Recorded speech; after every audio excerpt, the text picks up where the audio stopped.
आप देख रहे हैं TNB। इस सरकार की जो दिल्ली में चल रही है उसकी एक पहचान रही है झूठ बोलना, पकड़े जाने पे माफी मांगना और फिर झूठ बोलना। रोनाक्षी शर्मा जो दलजीत नगर से पार्षद है, उसके पिताजी कहते हैं कि योगेंद्र चंदोलिया का मुझे फोन आया और फोन करके कहते हैं कि जी हम आपसे बातचीत करना चाहते हैं। उन्होंने हमारे प्रदेश अध्यक्ष उस समय के तत्कालीन आदिश गुप्ता जी का नाम भी लिया और कहा 1 करोड़ 2 करोड़ 5 करोड़ तो कम है। मैंने अखबारों में देखा, सोशल मीडिया पर देखा कि कांग्रेस के 2 पार्षदों को उन्होंने दल बदल कराकर अपनी पार्टी में शामिल कर लिया। तो मैंने एक वीडियो बनाकर डाली थी कि मनीष सिसोदिया साहब, आप सम्मानित संवैधानिक पद पर हैं, कोई बेवड़े नहीं है, क्यों कलंकित कर रहे हो सम्मानित पद को भी? अगर तुम्हारे पार्षदों को किसी ने टेलीफोन किया भाजपा के नेता ने, तो किस पार्षद के नंबर में किया और किस नेता ने किया, उसको दिखाइए, लाइए दिखाइए। इस सरकार की जो दिल्ली में चल रही है उसकी एक पहचान रही है झूठ बोलना, पकड़े जाने पे माफी मांगना और फिर झूठ बोलना, फिर माफी मांगना। अभी 2 रोज पहले इन्होंने इसी तरह एक नया झूठ बोला और हमने ये निर्णय लिया कि इस बार इन्हें झूठ बोलने के बाद माफी मांगने के लिए नहीं छोड़ेंगे और उसी के चलते हमने कुछ कार्यवाही की है। उस पर हमारे सांसद श्री रमेश बिधूड़ी जी पहले भारतीय जनता पार्टी की ओर से वक्तव्य रखेंगे और उसके बाद हमारे इस मामले में जो शिकायतकर्ता हैं हमारे पूर्व महापौर योगेंद्र चंदोलिया जी, वो अपना वक्तव्य रखेंगे। आपके सम्मुख इसलिए आना पड़ा हमें कि अभी 1 हफ्ता भी नहीं हुआ चुनाव के रिजल्ट आए हुए, और जब किसी को मैंडेट सरकार को जनता देती है तो उसको पॉजिटिविटी, सकारात्मक भाव से उस राज्य क्षेत्र के विकास के बारे में, लोगों के कल्याण के बारे में चिंता करनी चाहिए। लेकिन दुर्भाग्य है कि निगम में थोड़ा सा एच ऊपर हमसे 2-2.5% वोट ज्यादा लेकर सत्ता प्राप्त करने वाले केजरीवाल साहब, क्योंकि 15 साल से निगम में भारतीय जनता पार्टी है, तो वो एमसीडी की सत्ता उनको मिली। एमसीडी की सत्ता मिलने के बाद उनकी जो फितरत है वो उस फितरत से बाध नहीं है। किसी के ऊपर थूको और भाग जाओ, जिसके ऊपर थूको वो अपना पीछे पीछे भागता रहेगा। ऐसी ही फितरत का उन्होंने ये प्रमाण दिया। पहले उनके एक सांसद, उनकी सहयोगी मनीष सिसोदिया जी की सहयोगी, एक कार्यकर्ता जो इनकी आम आदमी पार्टी की एक्टिविस्ट है, जो शिखा गर्ग, उन्होंने हमारी पार्षद उनको टेलीफोन किया रिश्वत देने के लिए। वो कंप्लेंट हमने लॉन्च की है। उनको कहा हम आपसे मिलना चाहते हैं। उन्होंने कहा क्यों मिलना चाहते हैं, हम मिलने के बाद ही बताएंगे। और उन्होंने कहा मुझे एड्रेस दीजिए। उनको लगा नहीं निगम पार्षद बनी है, कोई होगी अनपी गंजात, आइए। उनके घर पहुंची, सीसीटीवी फुटेज में उनकी फोटो है, उनकी चर्चा है। उनको वो जो उनकी फितरत है जिस पे वो दुनिया को बेईमान बताते रहते हैं, उस फितरत के अनुसार ऑफर देने की कोशिश की। ये संदेश देने के लिए जनता ने, दिल्ली की ने मुझे नकार दिया 8 साल के फेलियर के बाद। तो निगम तो मुझे केवल 2% वोट ज्यादा लेने के बाद बन गए, लेकिन ये संदेश कैसे दें कि दिल्ली में मेरी लोकप्रियता है?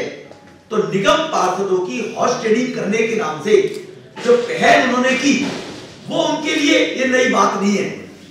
मैंने जैसे कहा उनकी फितरत है।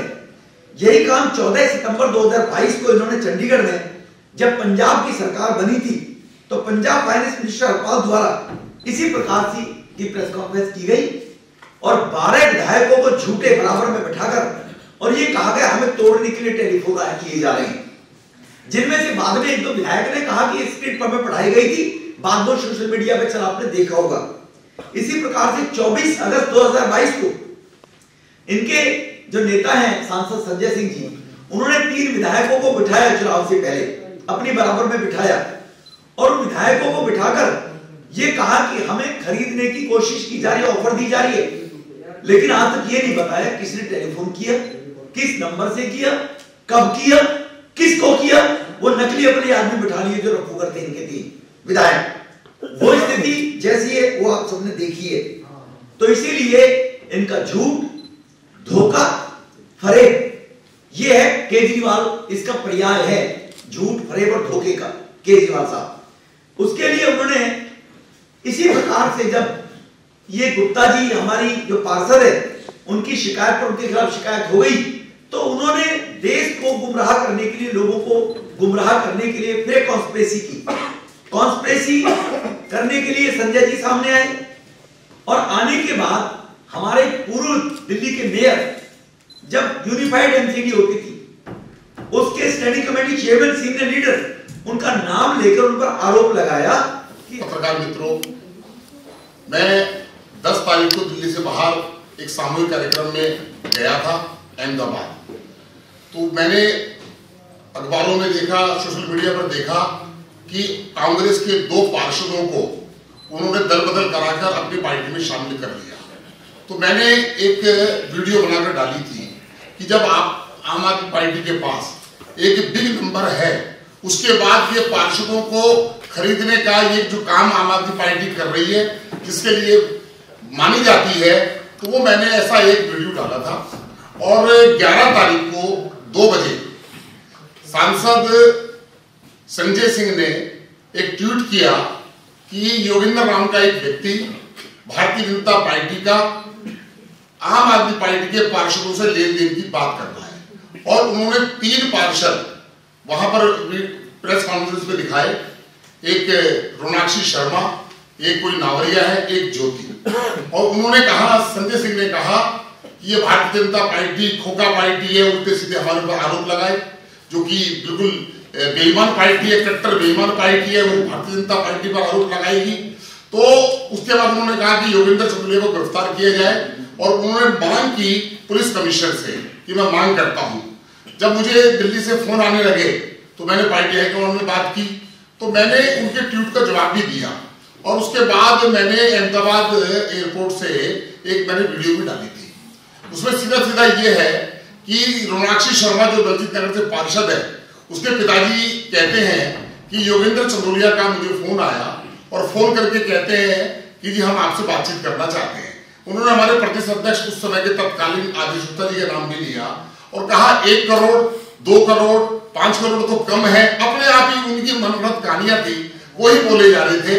तो मैंने आज मधुर वर्मा जो एसीबी में है, उनको मैंने शिकायत दर्ज कराई है कि जो संजय सिंह ने कहा है कि इसकी जांच होनी चाहिए, मैं उनकी बात का समर्थन करता हूं और मैं जांच को, हर जांच के लिए तैयार हूं। और मैंने कहा है कि मेरा मोबाइल नंबर वो जमा करवा सकते हैं, और संजय सिंह का और उन तीनों लोगों का।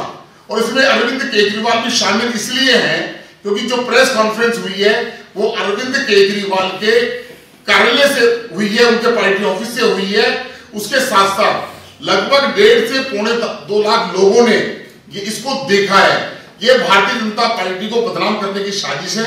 मैं एक भारतीय जनता पार्टी का छोटा सा कार्यकर्ता हूं, मेरे माध्यम से बदनाम करके उन्होंने ऐसा काम किया है जो घृणित काम किया है। इसलिए इसकी सच्चाई होनी चाहिए।